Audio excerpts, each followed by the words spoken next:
Good afternoon, everybody, and welcome to the webinar.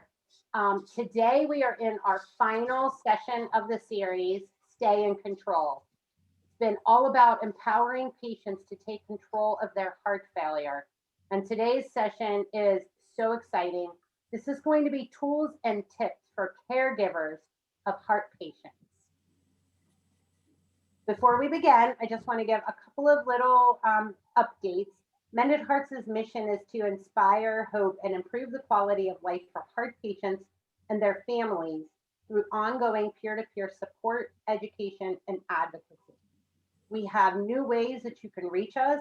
We have myheartvisit.org, and we also have a new Heartline where you can call and speak to someone who has been through a journey like yourself. And that number is 1-844-HEART-87. Just a couple of notes before we begin. All attendees are in listen only mode. If you cannot hear, hopefully you can read this slide. To check the audio button on your personal computer to assure the sound is on. That's typically the issue. Please type your questions into the Q&A time anytime during the presentation. And we'll read your questions during the question and answer period. And then a PDF version of the slides, which there's only a couple because this is going to be a great conversation, will be available on the Mended Hearts website following the event, along with a recording of this conversation. So without further ado, I'd like to introduce to you our panel of experts. Dr. Adamson is the Divisional Vice President and Chief Medical Officer at the Heart Failure Division of Abbott. He was gracious enough to join us for a second time and moderating this great panel. We have Ashley and her mom, Kathleen. Ashley is the heart failure patient and her mom, Kathleen, is her caregiver. And we also have John and his wife, Tracy. So I am going to stop sharing slides so that we can see your face. And Dr. Adamson, I'm going to turn this over to you. Well, thank you very much. I'm very happy to be here, and honestly, this is going to be one of the most important webinars I think that we do, because there's so many things in medicine in general, but especially with heart failure that that really ignores the caregivers. And in heart failure and with other chronic illnesses that we have to deal with, the caregiver becomes one of the most important pieces of the healthcare delivery. And so it's never made sense to me that we don't become more inclusive with families and other folks that help people get through difficult times. So I'm excited to have the group here. I'm very honored to be a part of this. So why don't we start with John and Tracy? Just give us a little bit of an introduction and let us know about your situation and when you developed heart failure, et cetera. Okay, I'm John. My heart failure diagnosis was in August of 1999. I have been in the hospital a lot for tune-ups and medication adjustments. Then in 2020, I had a number of procedures and treatments, including getting LVAD and eventually a heart transplant, as well as getting my cardio MEMS in July.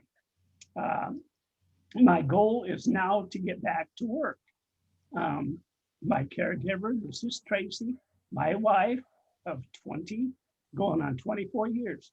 It was especially clear when I was in the hospital during the COVID. I was really upset because Tracy and I couldn't spend time together. She couldn't come see me. It was really, when it was first admitted, they came in tonight and said, we're sorry, but you're going to have to go because of the pandemic.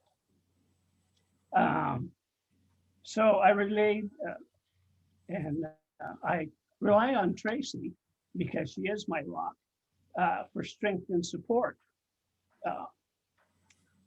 FaceTiming with her was a big thing for us because she couldn't come in and see us. So it was really important for that.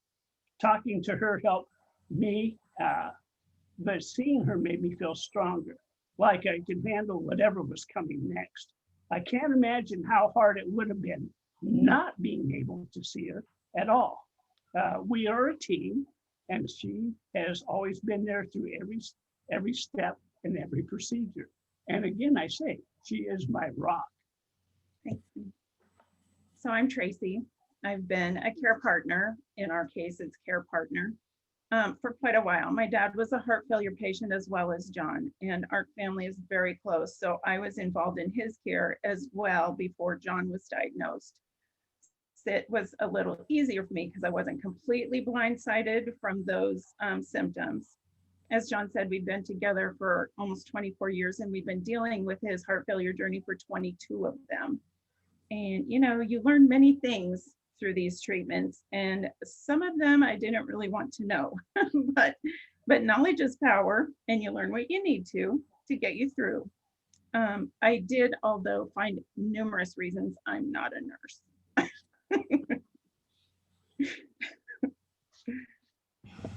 That's awesome. Thank you very much. And Ashley and Kathleen, tell us about your story.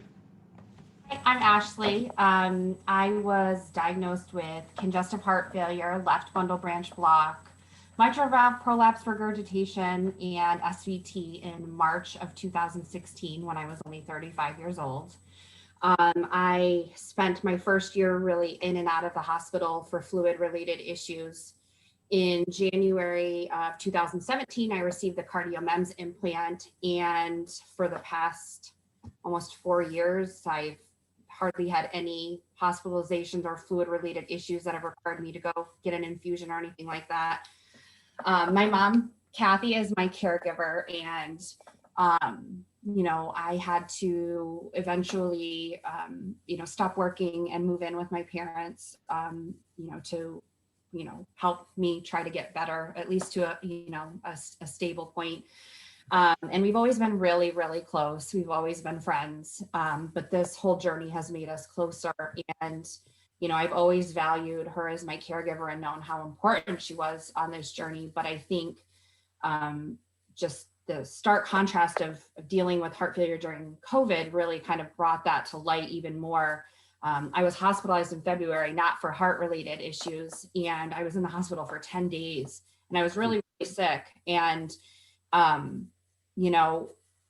in the past, like when I really just had enough and needed to rest to get better, I could do that, and my mom would step right up to the plate and be my advocate. But I didn't have that option because she wasn't allowed in the hospital. And so I really had to rely on her support, over the phone and via FaceTime to, just have her keep me calm and remind me of things that I had said I wanted to ask doctors and stuff like that. So I think it just became super clear and evident how important it was to have her by my side whenever I'm going through anything heart related. It's really, obviously two sets of ears is better than one. And she's my biggest champion and my mama bear. So this is my mom. Hi, my name is Kathleen. And Ashley, when she had her diagnosis, we were told that day that she needed a heart transplant. So that was like a kick in the gut. And so we thought that was it, what are we going to do? But then our teams came to our rescue and educated us and started the treating process. And I figured out quickly that Ashley, being an adult, a grown adult, a very educated woman, that she didn't really need me to be the mom and come to her rescue and to make it all better, but she really needed me to listen, to watch, to gather information. And when she had hit the wall at any given time, for me to be the advocate and me to ask the questions that she didn't feel as though she could ask at that time. And the first year, she was in the hospital every month. And when she got the CardioMEMS, it was like a game changer because it was a part of what we call our team and all the things we do every day. The CardioMEMS send information to her heart team and help us to catch any adjustments that needed to be made. And it, when it started really working with us, kept her out of the hospital for 3 years now. And so it's really part of our team. It helps us breathe a sigh of relief, and it's not guesswork. It's not just, are you taking your meds? Are you eating good enough? Are you staying away from the salt? Are you? But it's really, really helped us. And that's, I guess, and I'm just here because I love her, and I'll do the best, whatever that means. It's obvious that you've made a team. Both all of you have seen the benefit of teamwork, and two is better than one, two is stronger than one, and I think that's a real testament to your love for each other. So thank you for that. It's heart failure, from my perspective as a heart failure physician, a cardiologist, is something that typically takes everything away from you. It takes away what you can eat. It takes away where you travel. It takes away how you sleep. It takes away your exercise capacity. It takes away just about everything, except hopefully your loved ones. And that's why I think this becomes such an important component of how you deliver medical care. Well, but there's a lot of nuances. I want to just open this up sort of for a general discussion, but one of the things that that I think we found that is that it's many times hard to ask for help, and many people struggle with that. I can do this. I'm accustomed to doing stuff on my own. I'm an adult. I don't need help. So there, and I think, but I want to hear from you that there must be differences in asking and receiving help if you're the patient versus asking and receiving help if you're the caregiver. Is that true? Tell me about how you've dealt with that. I think so. I don't want to speak for John and any other patient, but I do know from talking to some other people that sometimes patients, we know the stress and the burden that we place on our caregiver loved one. And, we're maybe hesitant to ask for help for truly everything we need help with. Like maybe we'll just resort to only asking for help for the big things. But I also see it from my mom's perspective. She's such a strong woman, and she's just, like, okay, this is what we're going to do, it, go. And sometimes I wonder and worry about her, like, is she getting the help she needs? Like, is she asking for? And I mean, we have a great support system, so I know people offer, but sometimes it's just easier to do it on your own, I feel like, because you don't have to explain and, like, oh, rigmarole. So I think that too, I agree with Ashley, but also, to me, there's levels of what you can ask certain people to do, because they might love you and they might support you, whether they're a friend, a blood relative or whatever, but sometimes they're not capable of stepping in emotionally. They just can't do it. They will go to the grocery store for you a million times or send you flowers every day, but for them to come and see and do the day-to-day, it's just too much for them. They can't, and you don't want to put them in that position. So over the years, I've met some new friends and some old ones and some family members that can come in and be with her when she needs it, or give me a break when I just need a break. But it's very difficult because we were brought up, we're very strong, independent women. We were brought up, get the job done, just get it done. And you did. And then you start to hit the wall and you're like, okay, what do I do with this? And you end up with running around with your hair on fire, as we call it, or you're just in a heap crying or yelling or whatever, however it manifests itself. And, but it's that's something I think I'm still working on, how to ask for help. Yeah, I agree. We were lucky in our instance where I didn't really need help in someone to come stay with John. When he was at his worst, he was in the hospital, so I knew someone was taking care of him. But it was even difficult for me to take help in the small things. It was during COVID for us. So people would call and say, okay, meet me at your door. I'm dropping off toilet paper and Lysol spray. Or they would call and say, okay, I just sent you a DoorDash gift card, or, you know, something like that. That's not something I'm just going to go call someone and ask for. Right. I had friends just say, we're bringing you food, meet us outside in, you know, 15 minutes. And so it helps to learn that when they don't give you a choice for a while, then Yeah. you know that they really, really want to help you. And that makes it easier to ask for things later. So you have to be really grateful for those people in your life. And when other people would hear what they'd done, then it kind of snowballs. So there's So a lot Tracy, of you good bring, people out there. yeah, and they you know, really you wanna bring up help a, you. you bring up a really interesting piece of this, because there's a difference. Like you've just described a difference between asking for something and receiving help. Mhm. And I think probably there, you know, pride issues and all this stuff that could go into that. There's probably difficulties on both sides of that story, but you described how it's, you know, kind of easier if people just say, I'm not taking no for an answer. And they bring you stuff, but then you didn't have to ask. Is that fairly common? Do people, I mean, you know, what I've seen also is that, you know, this is it's a long-term deal. I mean, it's a lifelong struggle. It's a 24-hour, 7-day a week, 365-day. You don't go, heart failure doesn't take a vacation. And so how you construct all of that along with allowing people in your life is tough, I think. But I'd love to hear, John, what's your thought about asking and receiving help? Well, being that her family has experienced heart failure before, if I went to the hospital, I at least had, if Tracy couldn't be there, her mom and her sister would be there.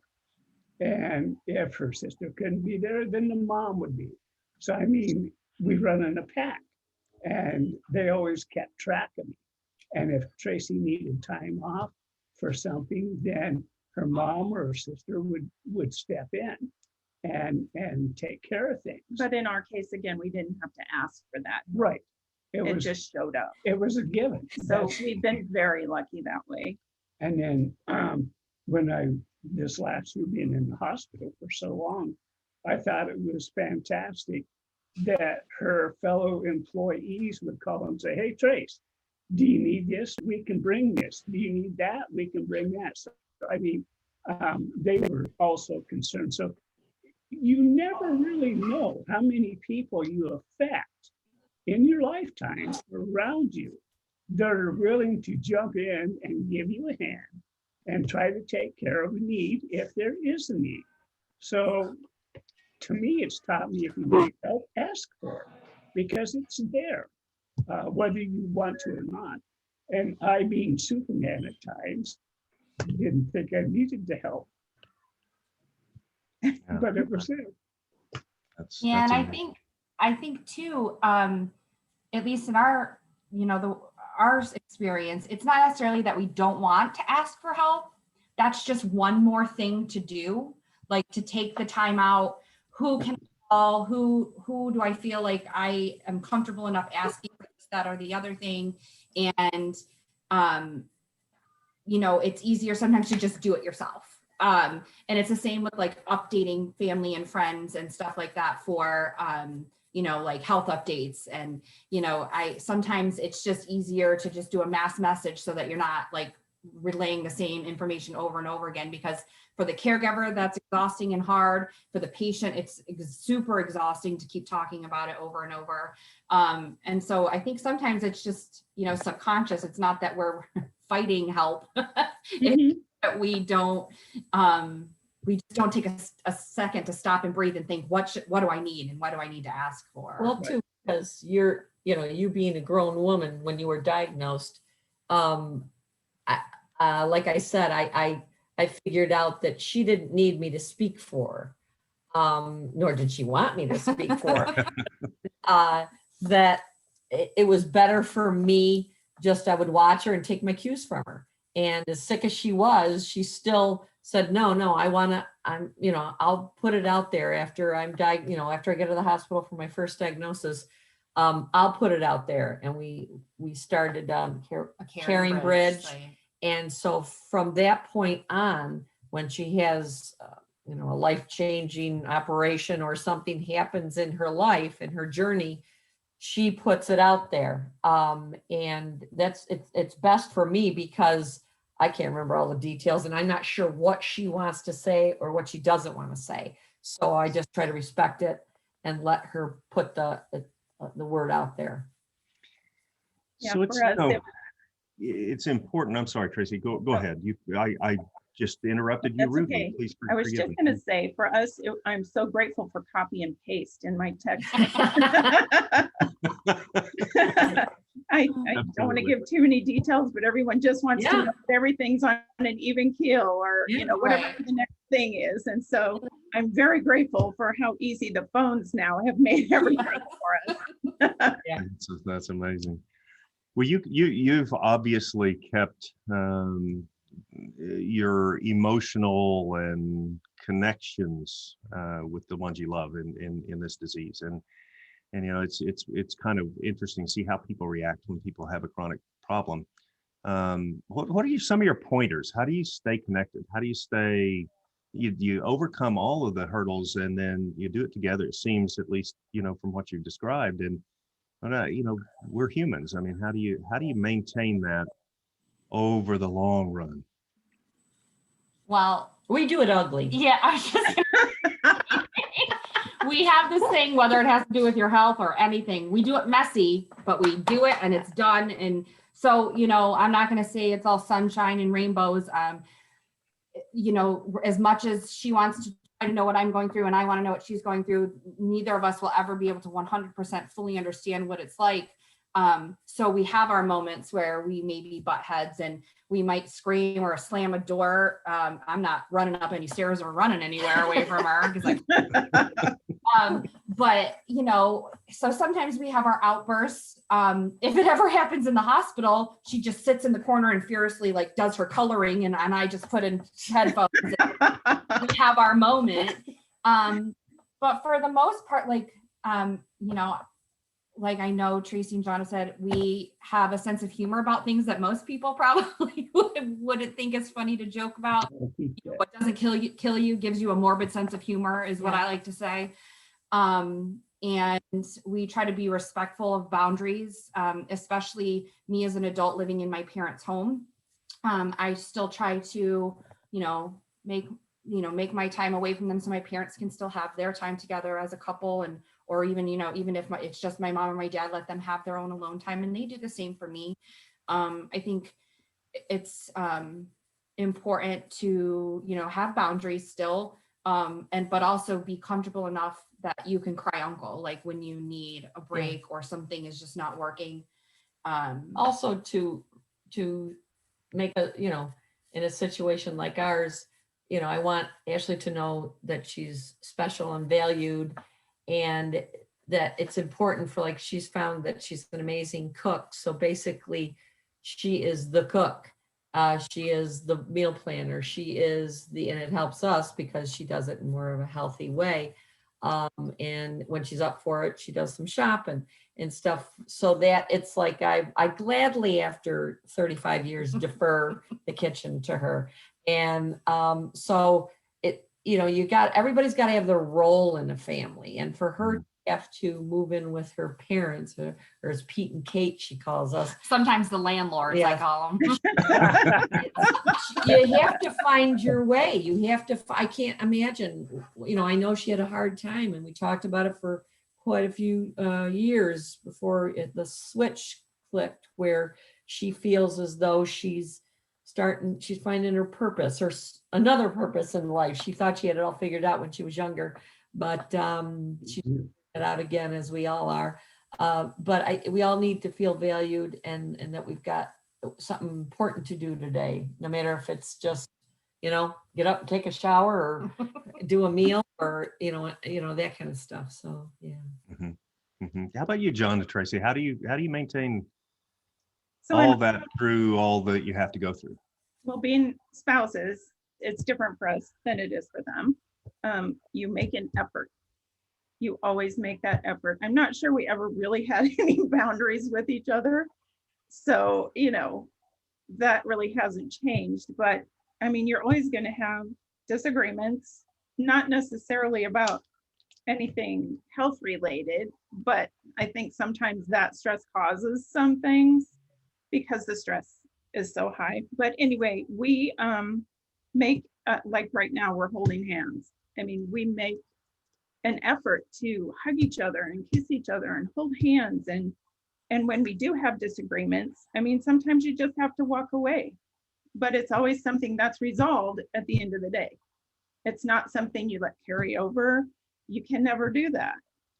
So I think we've always had a pretty good relationship. And I think actually this has brought us closer. I do too.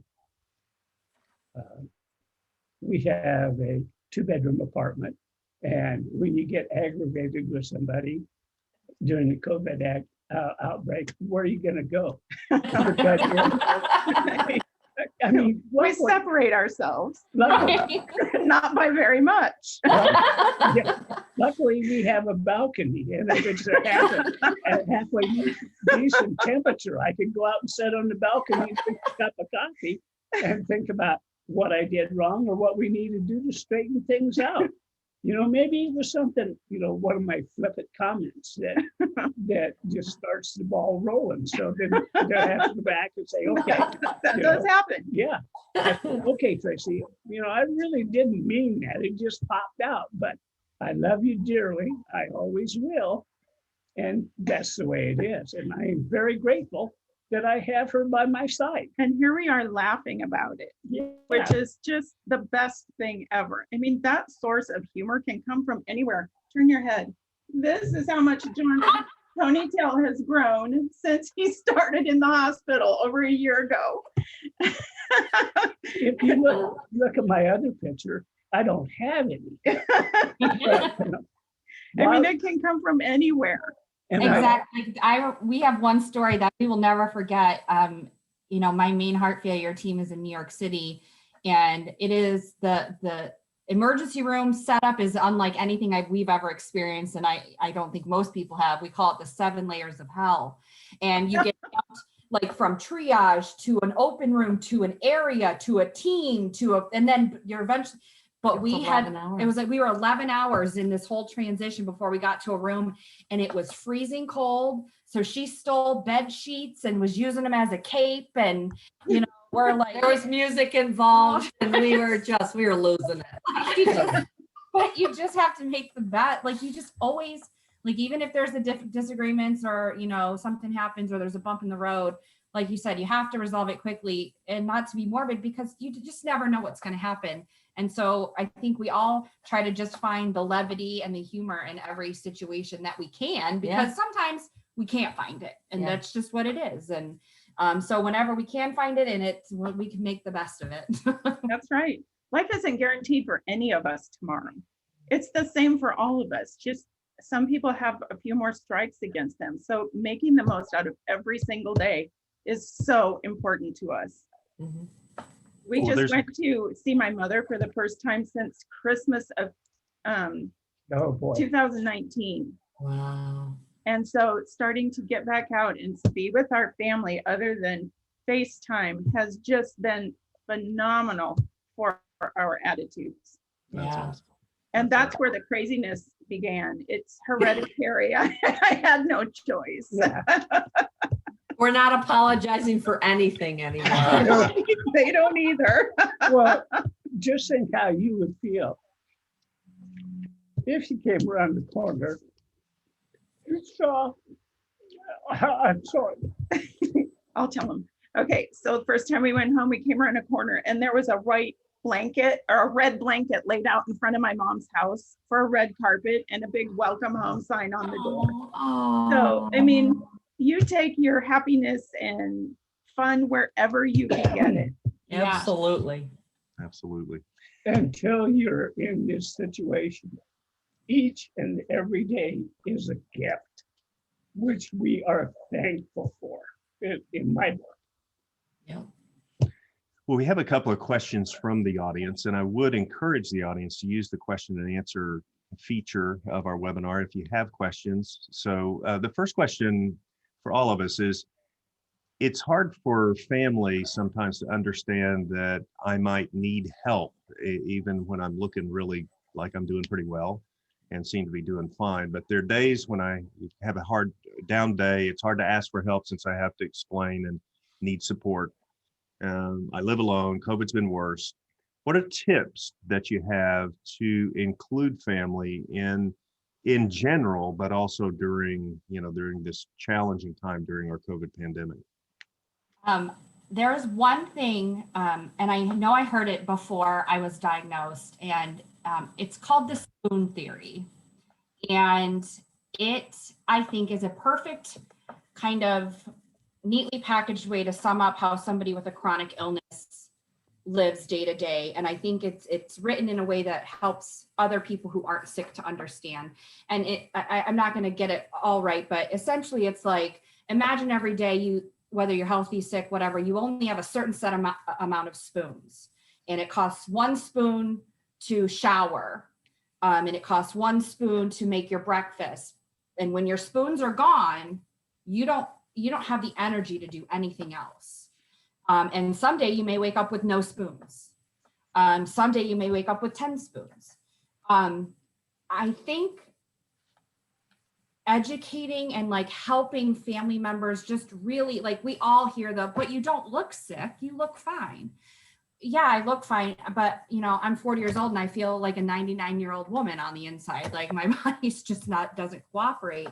And some days, like, yeah, I can get up and I can run some errands and make all the meals and I feel great, and I can even shower and wash my long hair. And then there's other days where it's like, there's just no way I can get out of bed. I think the more they understand it, whether it just be from something simple like the spoon theory, or actually like getting their doctor to speak to their family or something like that, goes a long way. And like Tracy and my mom said, like, sometimes you just have to outright ask. If people want to support you, they will. Sometimes they just don't know what to do. They don't know how to best help you.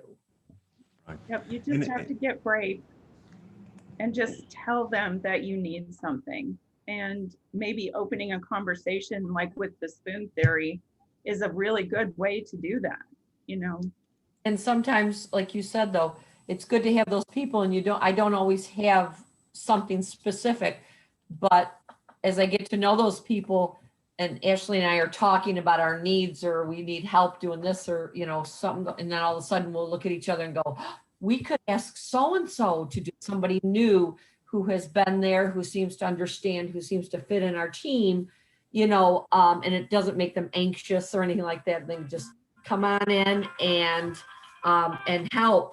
I'm learning too, how to ask for help, and specifically, how many years in, and I still don't know all the help I'll need. And it's just day to day, we do. And, as it becomes, obvious to us, we'll ask for help, Yep. It's important to let your family and friends know too, that it's not the same every day. They just need to, the more you can educate your family and friends, the more they're going to know how they can help you. Yeah. And I also, the benefit of like this kind of like group and talking is, and I have a support group that's patient and caregivers. And, I think it's super important that other patients and other caregivers realize that, like, it's not just their patient that's like this, and it's not just their caregiver that feels like this. Sometimes I see people say things like, I think my husband is just, he's depressed, so he's not doing this, that, or whatever he used to do. And then they hear from other people, well, my husband, he's just really has a hard time breathing, and he's really down on himself that he can't do the things that he used to do. But it helps others to see that it's not, I don't want to say the word, people are like faking it or anything like that, but they're truly acting the way they are because of this disease. And then the patient can also see, oh my gosh, like this caregiver is so stressed out and she feels like she needs X, Y, or Z. Maybe I can do that for my care, and I just think like this whole dynamic of patients and caregivers from all across, all walks of life, getting together and talking, realizing like this common thread, like just helps so much. It goes so far, I think. And I know our situations are different too, because we live together. If John lived alone, that would be a whole nother issue. Yeah. And as he said, Superman doesn't like to ask for help. So, I mean, that can be hard. It's very hard. I mean, even for people who aren't the patient, Yeah. if it's hard for us, it's going to be harder for a patient. Yeah. So I would say anything, also any group you can join online. You don't have to leave your house for it, but you will understand that you're not alone. That is the biggest thing for me that I've learned through even this conversation. We've faced many of the same things. Yeah. So One of the things I think in our family, we have a very big family, and a lot of people ask questions and stuff. But like Ashley says, it almost is like, well, she looks okay. Well, and some people I've said, I've asked Ashley, and would it be okay if they came to the doctor's appointments? And she's like, absolutely, because if you sit there with Ashley and with the doctor, and even though we don't understand half of what they're saying, you get the seriousness yes, of what's going on and what this patient deals with, and what this doctor, you can come right out and ask the doctor questions and of the tests and where are they at, where's the patient at this year versus last year. I mean, but I get it that some people aren't okay with, they're not comfortable knowing that much. I get it. But sometimes I think it would help family members if they would, sit down and talk to the medical professionals and, get a bigger picture of just how they see their loved one every day. Well, Ted asks a very interesting question, and it makes an observation. Awareness and acceptance are so important to move forward.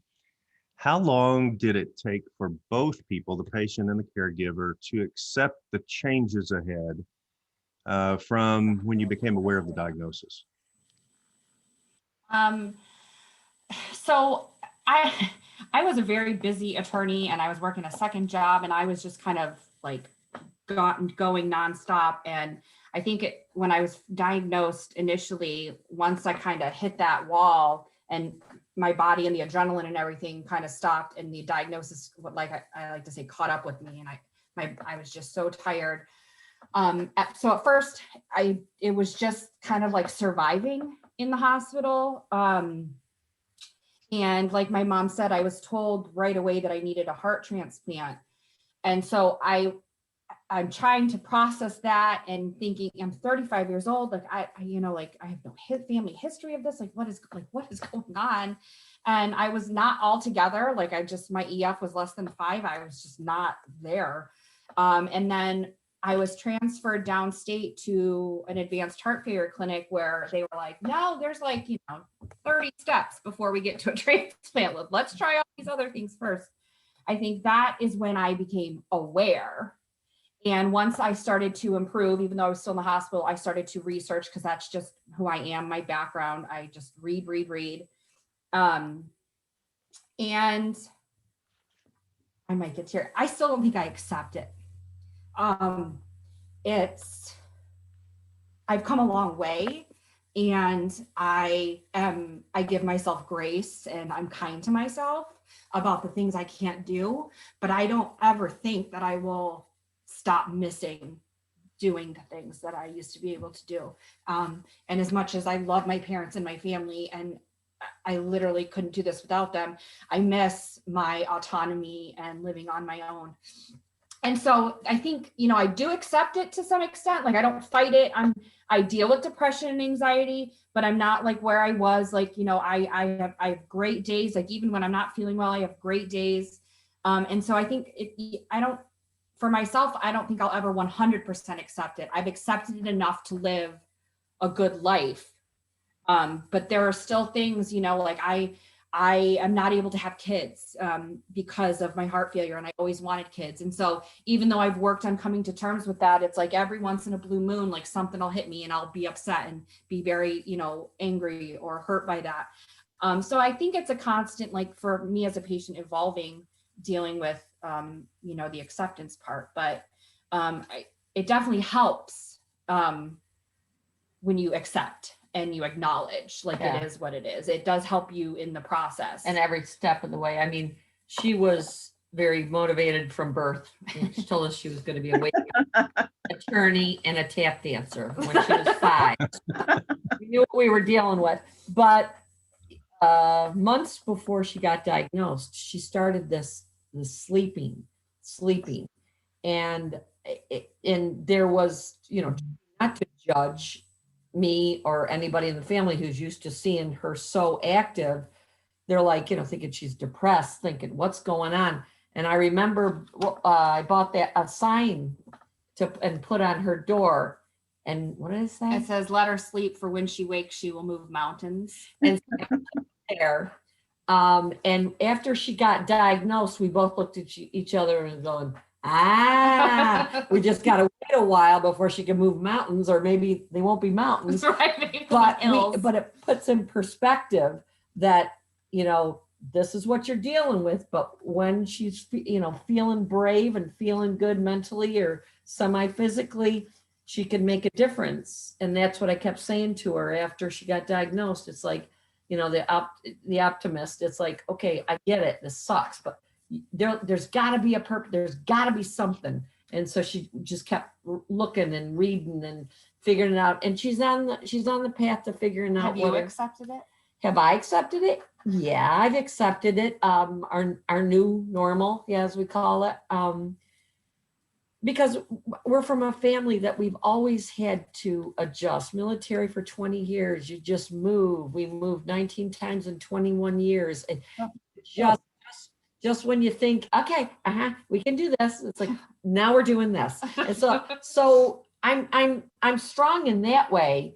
I think the hardest thing for me, and my turn to cry, hardest thing for me as a mom, who always can get a Band-Aid out when kids are growing up and make it all better. And we had some scares with our son too when he was younger, but everything worked out, is that you can't make this one better. Yeah, you can't fix it. Yeah, there's a lot. And I don't deal well with that. No, she does not deal I don't. Military, and I'm Polish, so get out of the way. But John, you've gone through bunches of different medical interventions in this regard. I mean, you've had the diagnosis, you've had the hospitalizations, you've had a left ventricular assist device, transplant, CardioMEMS, on and on. To Ted's question, how does each of those events require you to go through the whole process again of being aware and having to accept yet another thing that's going to be a part of your life?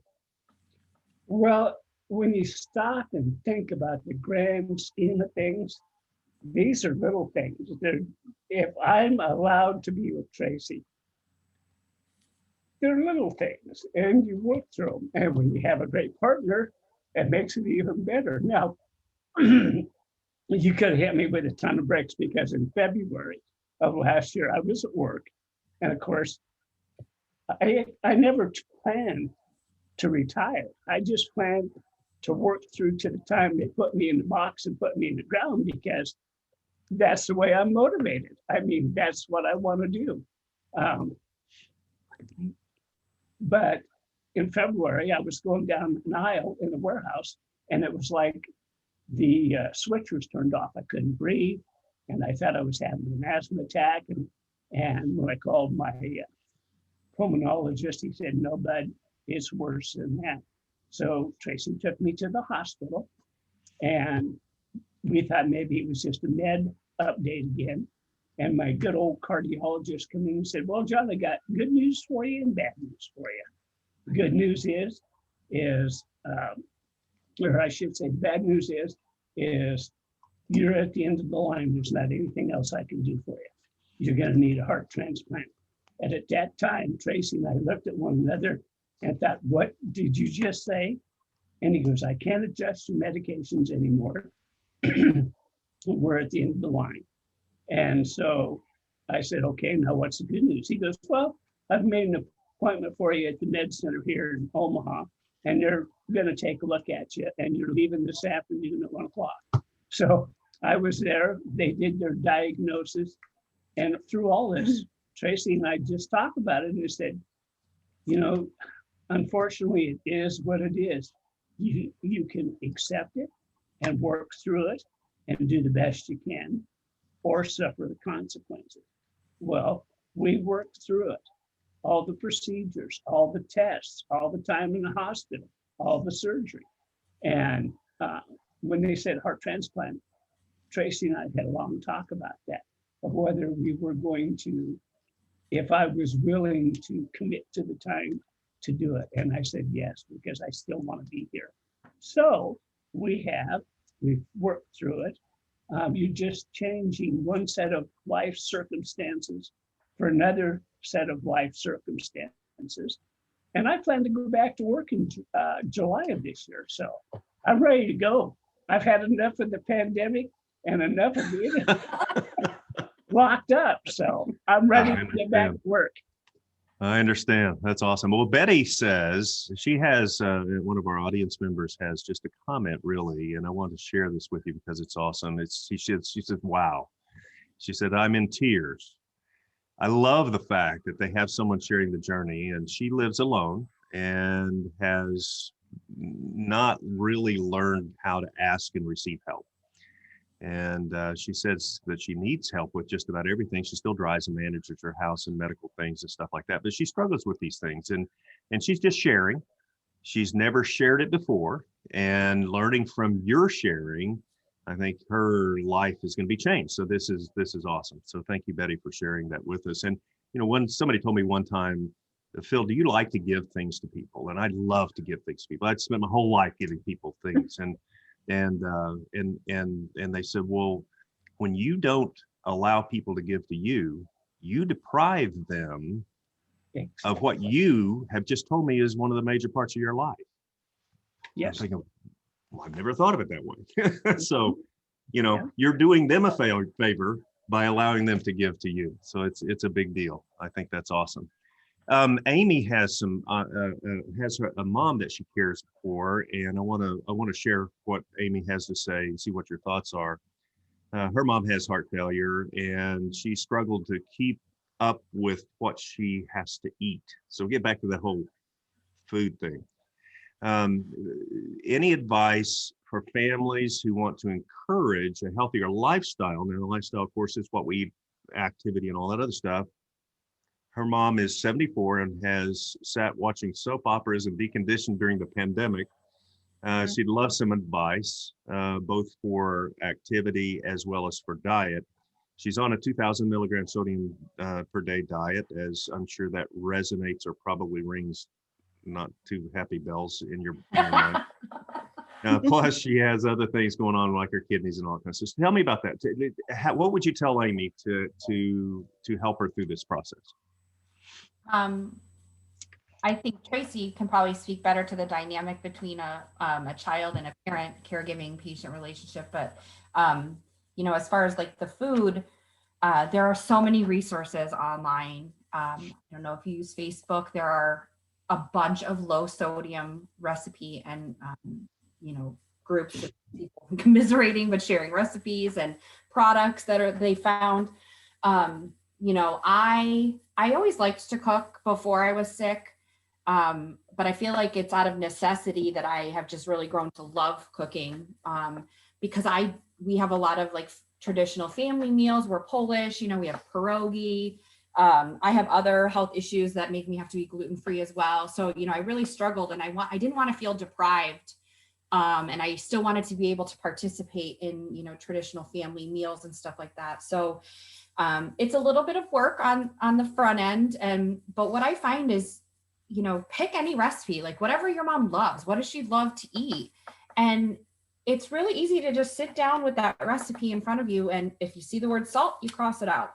If there's anything pre-made, like a broth or a sauce, look, can you buy it made already low sodium? Or is there a way you can convert it to low sodium?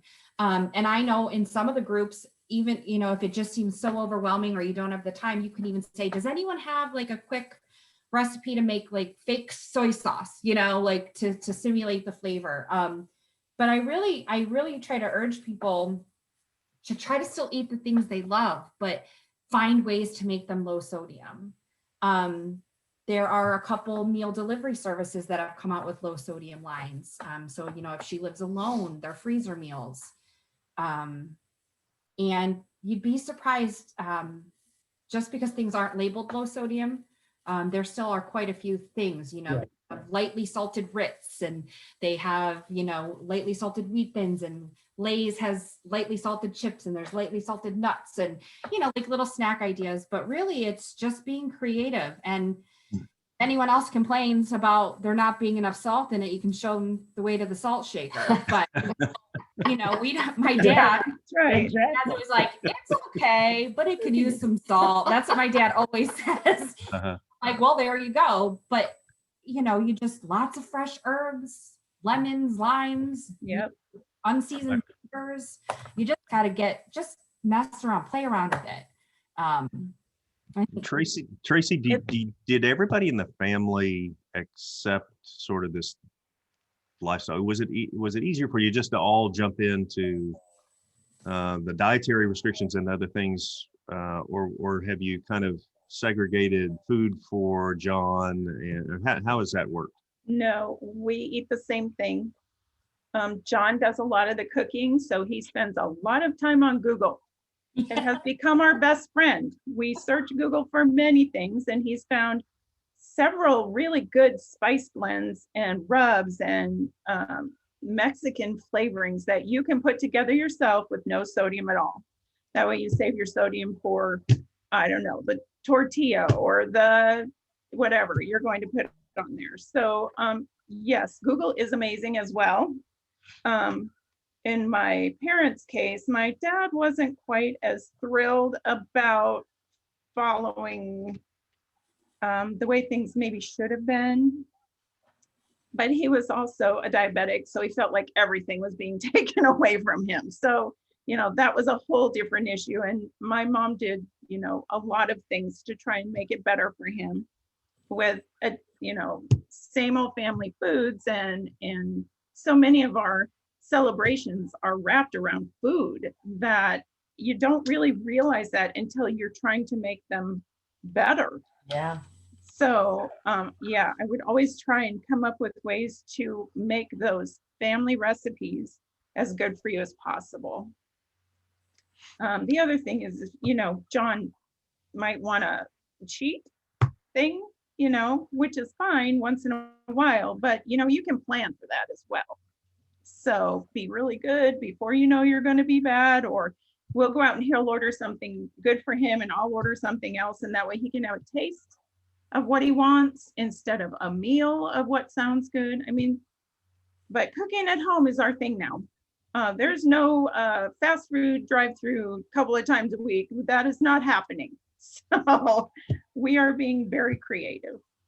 Yeah, and as far as her mom's activity level, you know, her mother's older than I am, but even me, you know, when I'm 35 now, I'm 40, you have to be really kind to yourself, and baby steps when it comes to activity. And you need to like be happy for the small achievements that you make. You know, when I was first diagnosed, it was, okay, can I walk to the mailbox and back? And can I do that consistently, like for a week? And my mom would do it with me. And, or, you know, we'd try to go a little bit farther and I'd be like, okay, I'm not going to make it back if we keep going. But still being proud of myself for doing those things. Or, you know, even now, my recent hospitalization, which was pneumonia, really kind of knocked me on my butt and set me back as far as progress. So now it's like, if I can get up and do a load of laundry, like, hey, like I did that today, because there are days where that is not possible. So just little things, like if you ask your mom, hey mom, you know, you want to stand up and chop these vegetables with me while I make this meal, or because that's a lot of effort standing there. Just little things. And then it really does slowly build up a tolerance, and you feel like you can do a little bit more, and you're still going to have your bad days, but on your good days, you know what you can accomplish. Well, you know, it is true. And detraining is independent many times of the underlying disease process. And, you know, the disease keeps you in the chair or in the bed. But being in the bed causes your muscles to become weakened, and to work slowly but steadily on micro gains. If you gain an inch a day for 2 years, that's a lot. That's a lot of gain. So I think consistency and persistence and being aware that it will pay off is really, really important. Amy actually asked one other question. Has anyone tried the Whole Foods plant-based diet? And if so, has it helped at all in terms of compliance or in terms of enjoyment? And I do a whole foods diet. I'm gluten free. I try to be grain free most of the time. I do still eat protein, meat. I know just from other people like in my support group who have tried going plant based, they have good luck. I mean, I've seen people all across the spectrum with different kinds of diets be successful in maintaining their health and helping their heart failure. I think what all of them have in common is cutting out the salt, cutting out the sugar, cutting out the processed foods. So, you can make huge strides in your sodium count if you just don't eat prepared foods or processed foods. Just taking those out in the salt shaker, you would probably be hovering around a good amount. If you need to be lower, that's when you can, kind of nitpick about what you're using for ingredients. But I think that that's the common thread. And I think it's important for you to have a discussion with your doctor about what they think will work best for you. Because, I know some people, they do better with low carb. Other people do better, with plant-based. And, so I just think it's, you can have success wherever if you're eating healthy whole foods. Yeah. Well, and Bonnie made a comment. And we only have a few minutes left. I just want to sort of the ideation here, and particularly Ashley, I want to see what your thoughts are. But Bonnie talks about being alone, and that how that does change the mix a lot. And the community that you have, unfortunately, is not the community everybody else has. And so how do you suggest expanding that community? And do you think that having that community would help someone who suffers with heart failure? Absolutely. I didn't have a community. I had my family, but I didn't have a community. I actually created my community. And a group like Mended Hearts, they're a great resource to reach out to people who are going through the same thing you are. If you don't, there's Facebook. Like I have a support group on Facebook that's worldwide of patients and caregivers. I know there are, less real-time kind of conversations, but there's like discussion board groups for heart failure patients. I know it's a little tricky with COVID, but there's in-person support groups at a lot of big hospitals. And I think it's really important, especially if you live alone. Some people will just come on to my group and they'll be like, oh, I just had this appointment or, and it wasn't what I expected. And I'm having a pity party. I just need to vent, and then, you get 60 people going, oh my gosh, I have totally been there. I'm so sorry. Like you can do this, being supportive. And then there's, asking questions. I have to have a nuclear stress test. What does that involve? I'm very nervous. Caregivers. I'm just so burnt out. My spouse seems to be doing everything he can to not help his heart failure. Like I'm at my wit's end. And, I just like having that commonality and those shared experiences, because it's so easy when you're sick to feel like you're in this alone and it's just you and your care partner, like against the world. And it can feel hopeless. And even the most positive people, you can have your negative days, your down days. But it's important to kind of get right back up. And I think that's easier when you surround yourself with people who truly, truly understand literally what it feels like to be in your body. Because we all have very different reasons for having heart failure and we all may have different symptoms, but there's the core symptoms that we all have. We're tired, we're short of breath, and we have this terrible dietary restriction.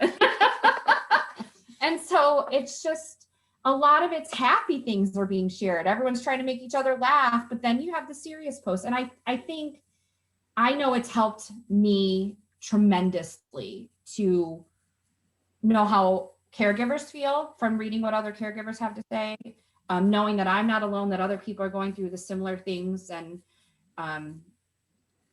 I can only imagine that it would be even more beneficial for someone who's alone, who doesn't have that support system. Absolutely. Absolutely. Well, you know, it's amazing that an hour has gone by, and as advertised, Phil has cried along with you, and I just have my dark glasses Oh on. no, we got a bunch of criers on. There you go. Hey, as I told you before, I'm very comfortable with that. So not apologizing at all, but I think, you know, this has been fantastic. And thank you so much for taking the time to reach out to others and share your experience. Mended Hearts, thank you so much for having us and allowing us this opportunity. So I think we'll end our webinar now with a vote of gratitude and thanksgiving for how giving you are in helping others. So thank you. Yes, thank you.